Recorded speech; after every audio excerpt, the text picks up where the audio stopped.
is about not quitting before the miracle happens. In a bit of my story, I use the tale, The Ugly Duckling. This story tells of a homely little bird born in a barnyard who suffers abuse from others around him until, much to his delight, he matures into a beautiful swan, the most beautiful bird of all. The story is beloved around the world as a tale about personal transformation for the better. You can see the back of the book, the little duckling is pointing and laughing at him.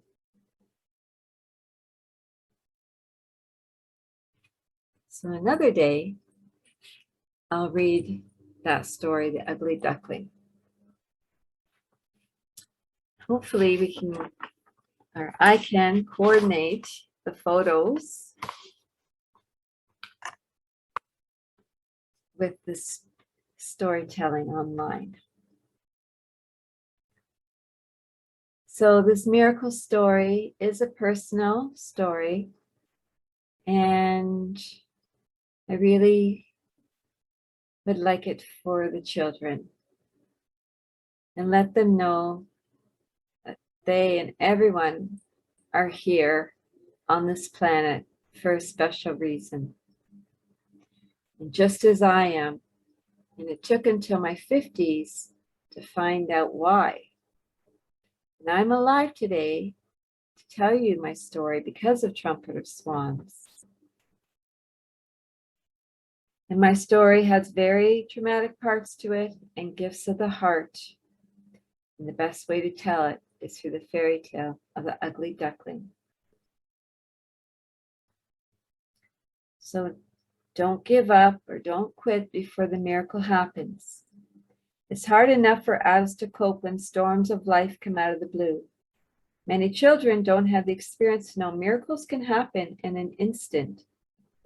Life has something for each of us to receive and contribute. Your reason could be just around the corner, like it happened for me in my deepest, darkest times of loss and sorrow and suffering, the separation of loved ones. Do you know the fairy tale, The Ugly Duckling?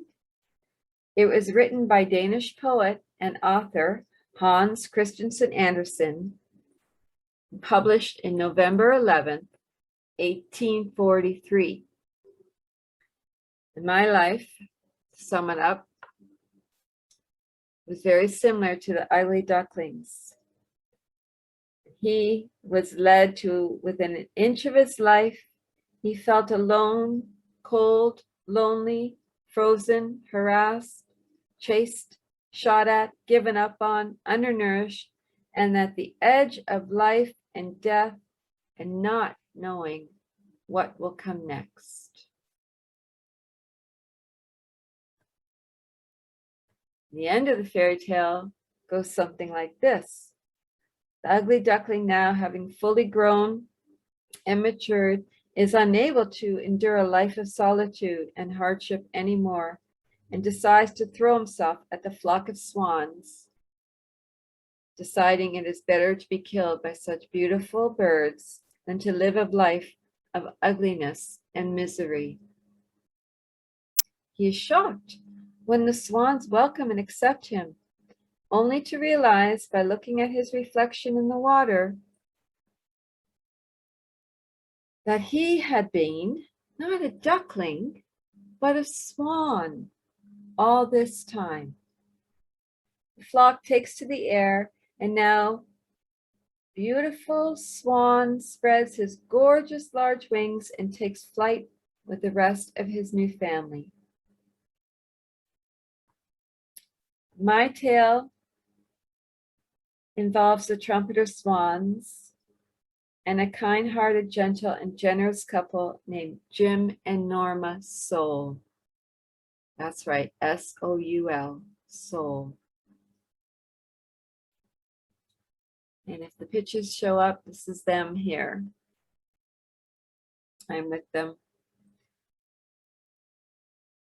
See, my life was interrupted in 2018 with a health crisis, which many people did not believe me or believe my doctor when he said not to work.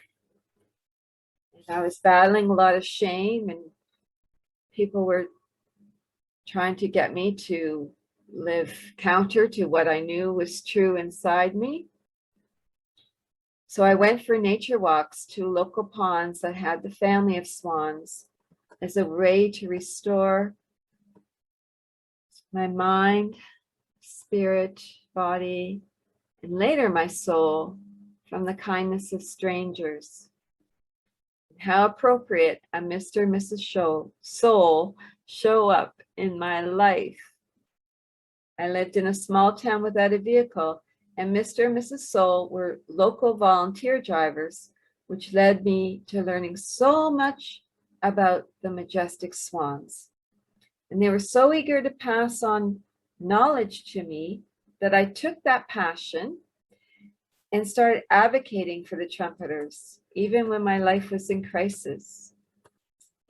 And again, if you can see the pictures, that's what I started, used my photography and made calendars, fundraising calendars for the trumpeters. As a result, I have the honor of telling you the story and how it was love that saved me, first in the form of swans, then with a small community, just like the swans were brought back to their native home of Ontario after being wiped out for a century between 1888 and 1982. I learned that Mr. and Mrs. Soul helped with repopulating the swans for 25 years in the Wellington area. And I had mentioned to Jim and Norma I was going to be writing a book about the swans. And then my life collapsed into the ugly duckling story. And I was very suicidal. In my suicidal months, I'm glad I did not give up or give in, because I later learned, 3 months later, there was Mr. Soul. He was working on my behalf. Let's see if I can get another picture, this picture here. So when I mentioned that I was writing a book, he said he had some stories for me. And so again, in my darkest hours, what was he doing? He was learning a new skill, because all of his stories were handwritten. And he learned the computer so he could type them out. And this is the front cover. It says swans, trumpeters, elegant, graceful, black-billed, long-necked, Sasquatch foot, trusting, inquisitive friends.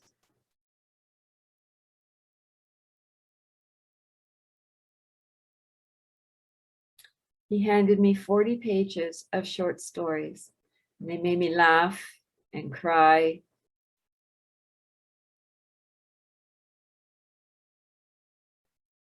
What if I ended my life? Who would he have given those stories that were meant for me?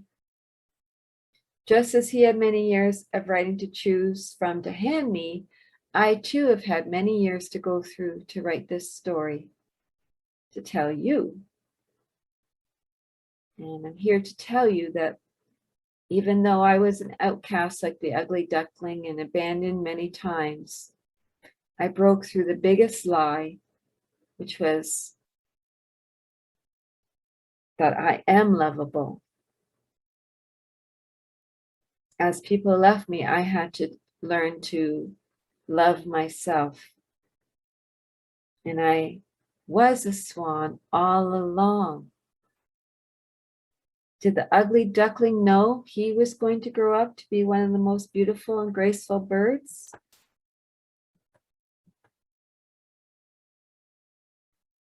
Do you recognize we're all swans too?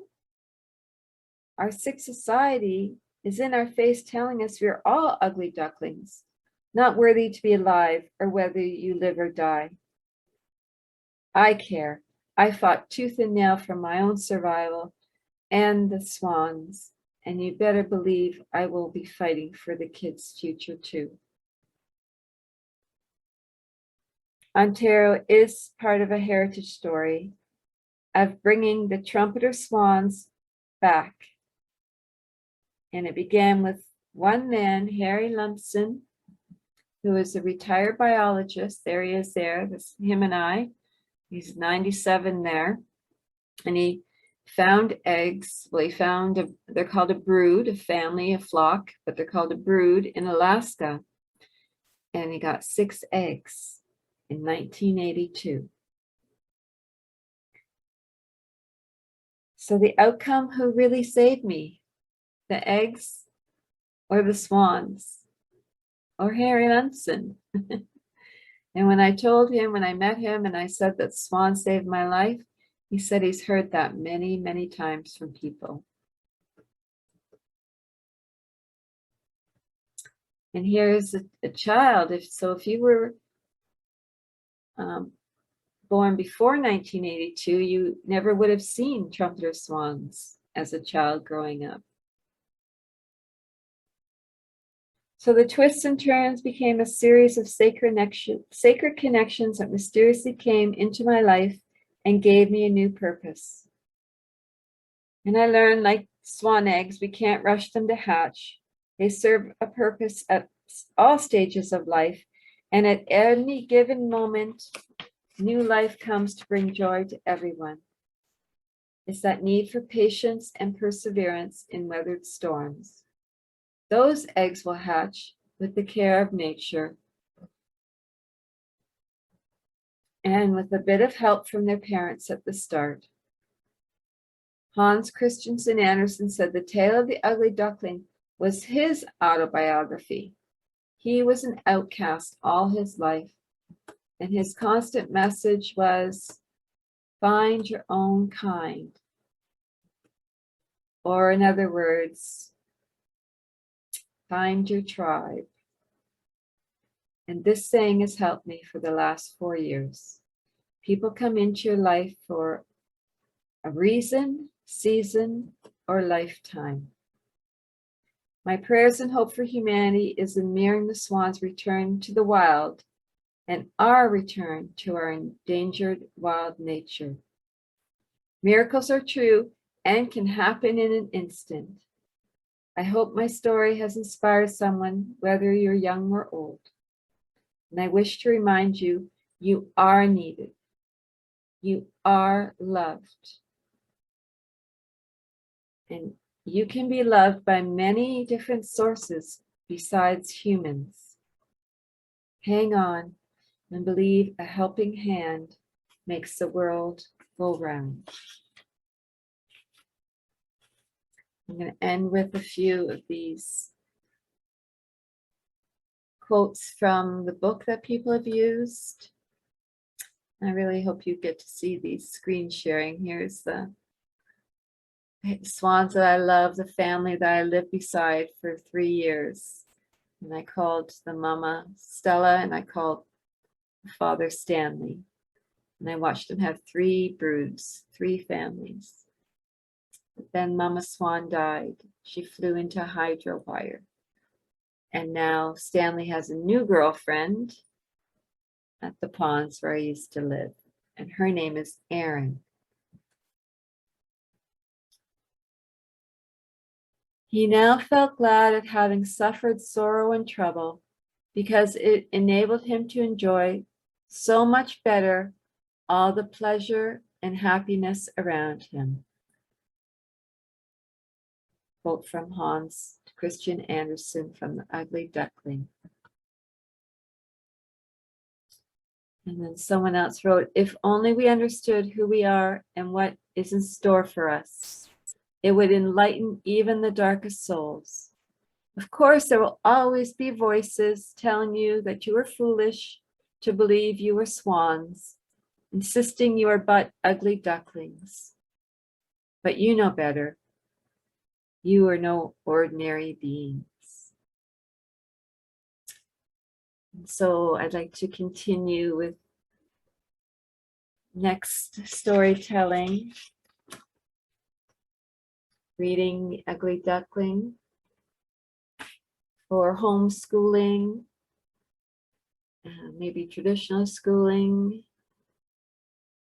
and perhaps reading some of the stories from Mr. Soul. There's one about a swan named Lucky. And I'm just going to read you the little piece about